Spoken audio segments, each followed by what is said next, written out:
वास्तु के अनुसार पूजा का स्थान कहाँ हो? हमारे घर में पूजा का स्थान जरूर ही होता है, लेकिन यदि पूजा का स्थान उचित जगह पर हो तो हमारे मन में भी शांति रहेगी। भगवान की पूजा हम जरूर करते हैं, पर घर में पूजा स्थल कहाँ होना चाहिए इसकी सही जानकारी नहीं होने की वजह से हमें मनोवांछित फल की प्राप्ति नहीं हो पाती। आइए जानते हैं कि वास्तुशास्त्र के अनुसार घर में पूजा स्थल कहाँ होना चाहिए। आजकल महानगरों में जगह की इतनी कमी है कि पूजा के लिए अलग से एक कमरा बनाना संभव नहीं हो पाता। पर आज भी जिसके मकान बड़े हैं वहां एक कमरे में अलग से पूजा स्थल बना होता है। कई घरों में तो बाकायदा अलग से मंदिर बना होता है, जो सुंदर देव प्रतिमाओं से सुशोभित होता है। ये बात भी सच है कि पूजा जैसी भी हो वो फलदायक तभी होती है जब पूजा करने वाले के मन में भगवान के प्रति सच्ची श्रद्धा हो। सही स्थान का चुनाव कई बार प्रश्न है उठता है कि कहीं पूजा स्थल गलत जगह पर तो नहीं बनाया गया, कहीं मूर्तियों या चित्रों का मुंह गलत या उल्टी दिशा की ओर तो नहीं है, हम ठीक दिशा की तरफ मुंह करके पूजा कर रहे हैं या नहीं। आपकी पूजा में जितनी भक्ति और समर्पण का भाव होगा भगवान आपसे उतना ही प्रसन्न होकर आपका भाग्योदय करेंगे। नियम यही है कि घर में एक ही पूजा स्थल होना चाहिए। घर में पूजा स्थल एक शक्तिशाली ऊर्जा का स्रोत होता है, इसलिए ये स्रोत घर में जगह जगह बिखरा हुआ नहीं होना चाहिए।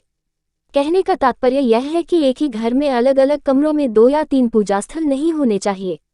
संयुक्त परिवारों में ऐसा देखने को मिलता है कि एक ही परिवार में लोग अपने अपने बेडरूम के पास ही पूजा स्थल बना लेते हैं, पर वास्तुशास्त्र की दृष्टि से यह बिल्कुल गलत है।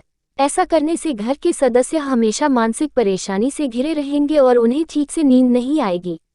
जगह जगह भगवान के चित्र और प्रतिमाएं मंदिर में ठीक रहते हैं, घर में नहीं।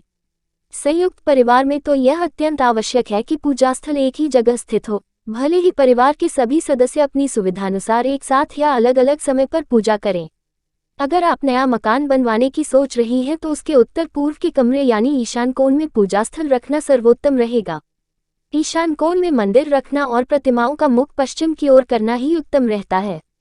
ईशान कोण देवताओं के गुरु बृहस्पति और मोक्षकारक केतु की दिशा मानी गई है। ईशान कोण में स्वयं भगवान शिव विराजमान रहते हैं और उनका एक नाम ईशान भी है।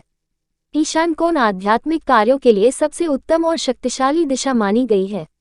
सभी की श्रद्धा हर देवी देवता में हो यह आवश्यक नहीं, हर एक का अपना एक इष्ट देव होता है।